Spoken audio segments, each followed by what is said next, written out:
साथियों, जय हिंद, जय भीम, जय भारत।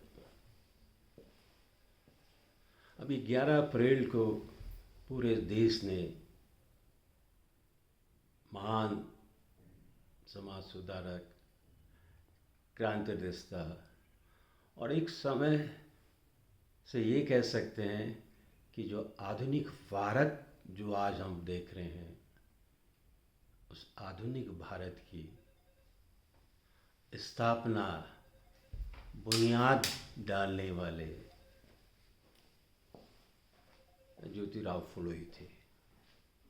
और 11 अप्रैल को हमने उनकी 98वीं जयंती मनाई और 2 साल बाद इस महामानव को धरती में आए 100 वर्ष पूरे हो जाएंगे और पूरे देश ने मनाई। सभी सामाजिक एवं राजनीतिक दलों,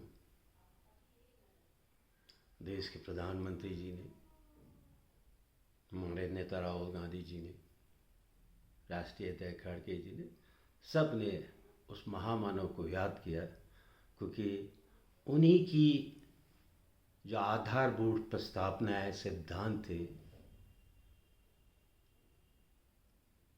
जो भारतीय संविधान जिसके पर हमले हो रहे हैं, जिसको बचाने की मुहिम पूरे देश में चल रही है, उसका एक बहुत बड़े इंस्पिरेशन महात्मा फुले भी थे। क्योंकि डॉक्टर अम्बेडकर ने अपने 3 गुरुओं में बुद्ध, कबीर और आधुनिक समय महात्मा फुले को बनाया था। सब ने उनको श्रद्धा सुमन अर्पित करते हुए कहा कि भारत जो आज समतापूर्ण सामाजिक सद्भाव की ये धरती है, ये फुले के आदर्श में हम चल रहे हैं। सब ने उनके महिलाओं के उत्थान के लिए, सशक्तिकरण के लिए, शिक्षा के लिए, दलितों की शिक्षा और स्वास्थ्य के लिए, पाखंड के खिलाफ सत्य की जो मशाल उसने जलाई, उसको सब ने आदर किया। महात्मा फुले ने इस देश में सन 1848 में पहला महिलाओं के लिए तत्कालीन समाज, जो हमारी व्यवस्था थी, विशेषकर हिंदुओं की वर्ण व्यवस्था में महिलाओं को शिक्षा का अधिकार नहीं मिल रहा था। 1848 में पहला स्कूल महिलाओं के लिए हुआ, पहला दलितों की शिक्षा के लिए पहला स्कूल पुणे में 1851 में खोला गया। क्या कोई समझ सकता है? भारतीय राष्ट्रीय कांग्रेस का जन्म 1885 में हुआ। उसको अपने जीवन काल के 30 साल से ऊपर लग गए जब पहली बार अस्पृश्यता के खिलाफ 1917 के अधिवेशन में हमने प्रस्ताव पारित किया।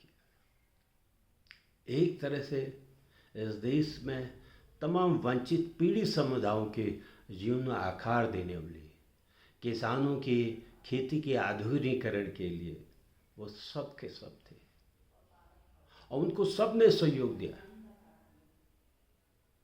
उस समय के जो समझदार उच्च वर्ग के लिए ब्राह्मण समाज के भी लोग थे और फुले जी के साथ रहे, लेकिन उन्होंने जो पाखंड समाज में था, जो जाति ब्राह्मणिकल वर्चस्व समाज में था, उसके खिलाफ आवाज उठाई। उन्होंने कहा जो भारत के बहुसंख्यक समाज है, उनको स्थान देना पड़ेगा। उन्होंने महिलाओं के सशक्तिकरण के, शिक्षा के लिए आवाज़ उठाई। उन्होंने दलितों और अछूतों को समान नागरिक समता के सवाल लड़ाई और उसी की उन्हीं ही जीवन गाथा में जब ये लड़ाई लड़े थे, अनेकों दुश्वारियों से, संकटों से, विरोध का सामना उन वर्गों से करना पड़ा है जो उस भेदभावपूर्ण सामाजिक ऑर्डर को, उस ब्राह्मणिकल सोशल ऑर्डर को जिंदा रखना चाहते। तब भी, आज भी, जब आज उनकी जीवन कथा सुनहरे पर्दे पे स्क्रीन में आ रही थी, 11 अप्रैल को फिल्म फूटे फुले एक जीवन संघर्ष फुले का मिशन रिलीज होने वाली थी। भारत के सेंसर बोर्ड ने भी फिल्म को अनुमति के बाद ही डेट रिलीज की घोषणाएं होती थी, लेकिन अचानक समाज के कट्टरपंथी लोग जो आज फिर इस देश के सामाजिक ताने बाने को भंग करना चाहे, नफरत घृणा फैला रहे हैं, फिर अपने पुराने वर्चस्व को स्थापित करना चाहते हैं, उन्होंने कहा नहीं, इस फिल्म को क्या कहते हैं, रिलीज नहीं होना चाहिए।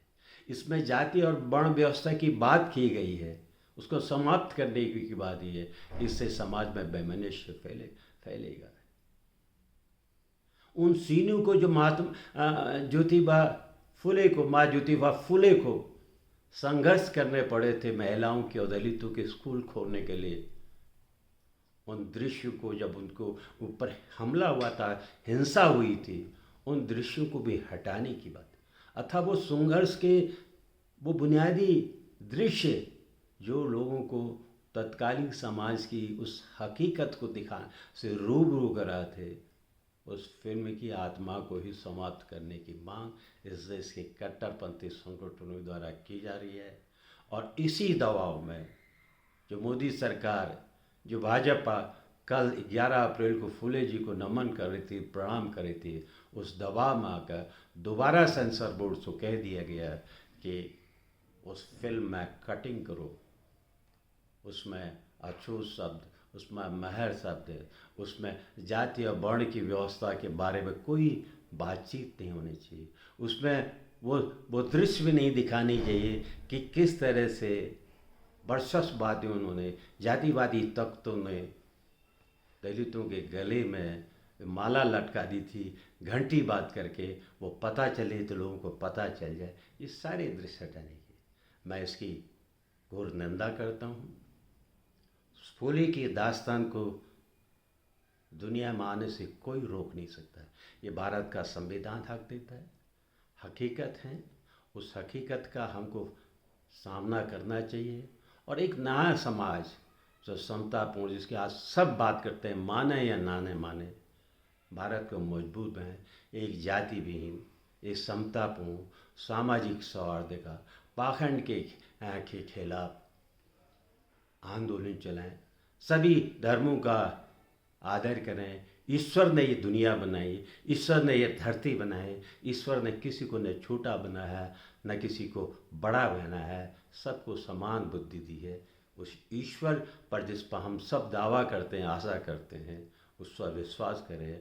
और महात्मा फुले की इस फिल्म को मैं अनुरोध करूँगा भारत सरकार को जितना शीघ्र हो रिलीज की जानी चाहिए। ये इस देश के करोड़ों की लोगों की संघर्ष की दास्तान की कहानी है।